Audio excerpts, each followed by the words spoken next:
The locals here, they rely on the food from the forest. That's why they call it jungle supermarket. Then these mechanized farming guys, because they're doing organic, we always teach that everything is organic here.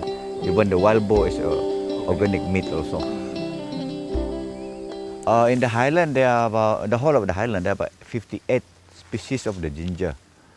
Among all the ginger plants, there is only one that is spicy. So you only find that particular ginger on the edge of the primary and the secondary forest. It doesn't grow not very common, but the moment you taste, it's very spicy. So this one is a very common plant here. The shoots you can eat. So yeah, that is the fruit. The fruit is edible when it's ripe. It has seeds there. It's very sour.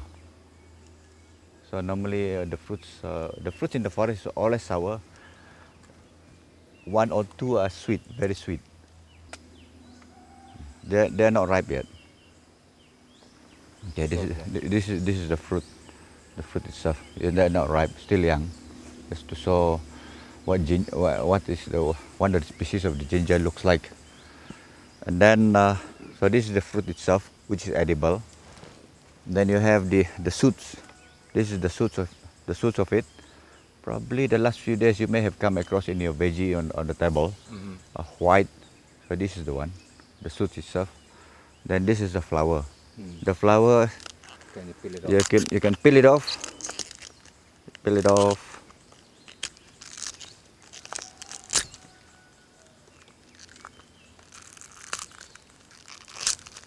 Yeah, you can. Yes. Only can smell it. So this is the part. Can be a vegetable. Yeah. Also. So they take out this part. The woman will take out this part. Then this is the very thing that you eat. Probably if you have 5 of this, it's enough for your meal for the evening. You cook with fish in a soup. You cook with meat for soup. It's very tasty. Then this one is the tapioca leaf. Tapioca leaf, since they're around. Tapioca. So this is another kind of vegetables. So this is the young one. When you cook it, you pluck it here. You pluck it. Either you cook it like this or you mash it. Then you mix it with the shoots of the ginger just now. It has a different flavor again. So this is tapioca. The tapioca, the roots inside there, they have the tube roots. That is another for breakfast. Probably there's some in my pack, some woman put for breakfast just now. So probably in a resting place we eat the later on. So that's from the tapioca. This is a bamboo grass. If you look at the roots here, this is the tube with the tube roots. So these are edible. These are herbs. So before you have high blood pressure, you eat this one first. You eat the roots. You collect as many as you can. You boil them. You boil it. You drink the water. You can eat this. You can eat the roots with a tube there. You can eat them raw even.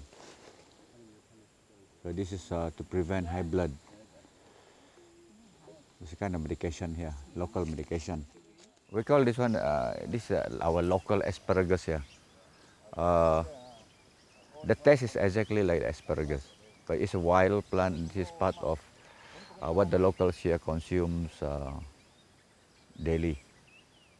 Take out the leaves like this. And you peel it off? Yeah, you peel it off. It's a lot tedious work for women. Yeah. For men, they know how to collect it, but they don't know how to cook it. So you cut it. So it's this part. So they take out the hard one. The hard part, and then take out the skins. Then you can cut. Asparagus is exactly the same, because asparagus is very common back home where I come from. So you can split it. So this is one of the veggie which you'll find in they call it, it was introduced way back in the 90s, we call it jungle supermarket. Ooh, giant. Now this is how big they are actually. Ooh. Okay. They do. You want to eat? Really?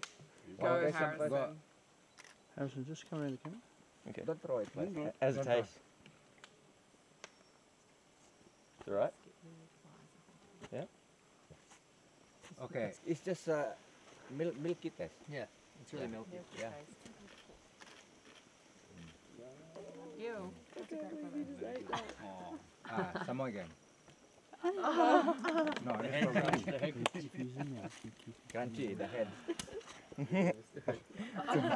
I got it. So this one here this is the, now you have modern flashlights. Huh? In those days until the 1950s, people don't have flashlights here. So they use this for traveling around the village. It's a torch. Yeah, it's a torchlight. And I mean, if you want to start a fire in the forest, you can use this one. These are the dry parts of the palm. Yeah, the branch of the palm. You can light them. You can just light. The darts for the blowpipes, the very good darts, they normally get them from the roots of the palm. You cut. Oh, sorry. You cut this part, so you get this part only for making of the darts. For the head of the darts, they use the inside part of the branch. You dry them or you put them over the fireplace, then they dry very fast. So they're like the stopcock, you know. You can use the inside part of the palm. If you have a bottle but you don't have a cap, then you just cut this one, then put it as a stopper.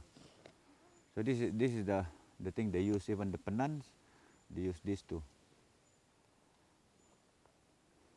They easily break, but very light. Once they are dry, they're very light. In our younger days, we don't have any toy aeroplane, so we use this one for making aeroplane. Yeah.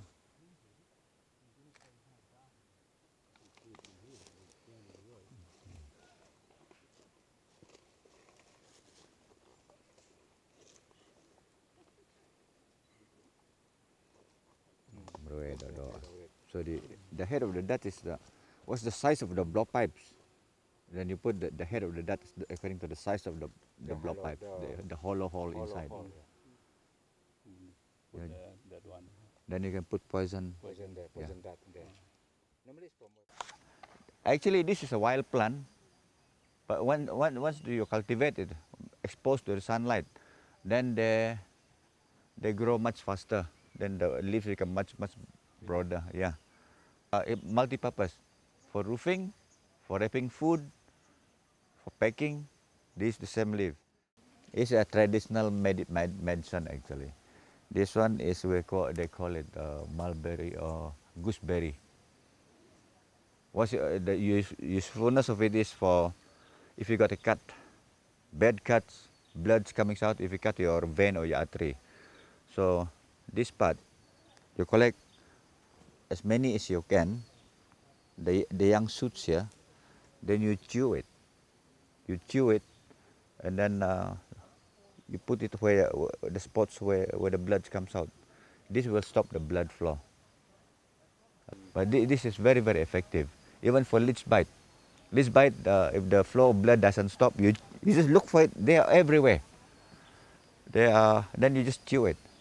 If you don't have any first aid kit with you, remember the plants only. These leaves here, the same with this gooseberry. You got a wound, you got a cut, you pound it or you mash it up. The fluid from the leaves, the one that will stop the blood, and then it prevents septic wound. These leaves. Some bamboos they contain water. yeah. Some don't. Not all of them actually. Not all the clumps of bamboo contain water. But if you run out of water, you must have a machete You must have a machete or a knife. That's why when you travel out, here is a machete is your pen. You usually use your pen when you're in the city. When you're out here, Use the this is a must.